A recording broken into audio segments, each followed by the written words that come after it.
পরীক্ষার আগে আধুনিকতাবাদ আর উত্তরাধুনিকতাবাদ নিয়ে কি এখনও মাথায় জট পেকে আছে?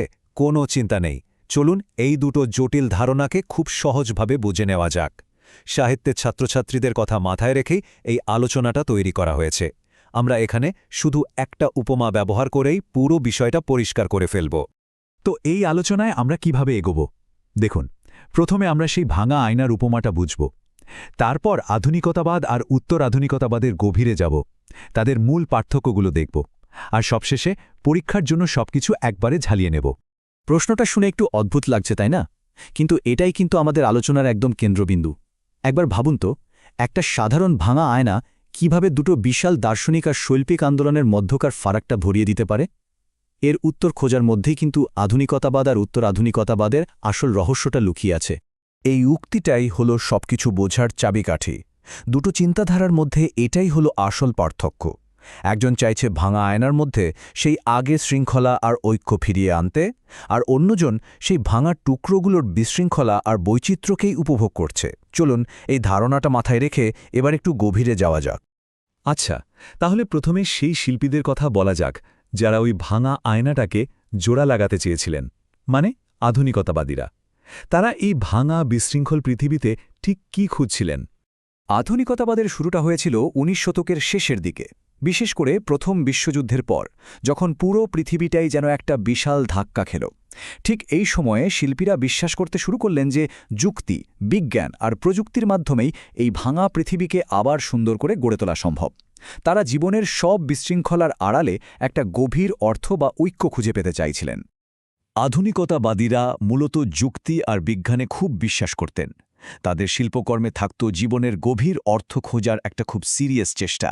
ধরুন টি.এস. এলিয়টের দ্য ওয়েস্টল্যান্ড কবিতার কথা। সেখানে ইতিহাসের নানা ভাঙা টুকরোকে এক জায়গায় এনে একটা বিধ্বস্ত পৃথিবীর মাঝে অর্থ খোঁজার চেষ্টা করা হয়েছে।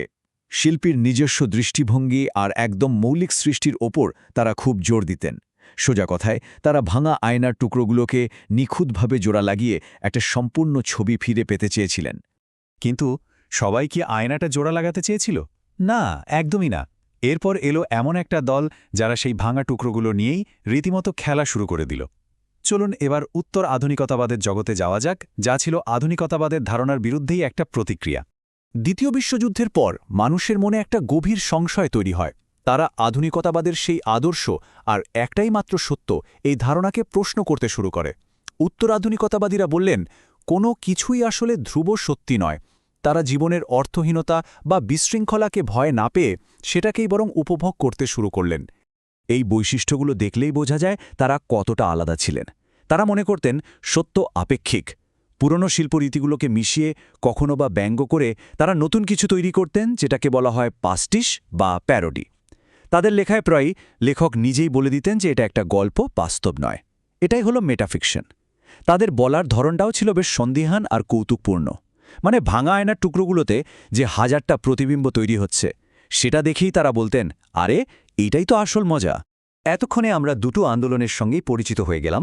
এবার পরীক্ষার প্রস্তুতির জন্য সবচেয়ে গুরুত্বপূর্ণ অংশে আসা যাক। চলুন এদের পার্থক্যগুলো সরাসরি তুলনা করে দেখি, যাতে সবকিছু একদম জলের মতো পরিষ্কার হয়ে যায়।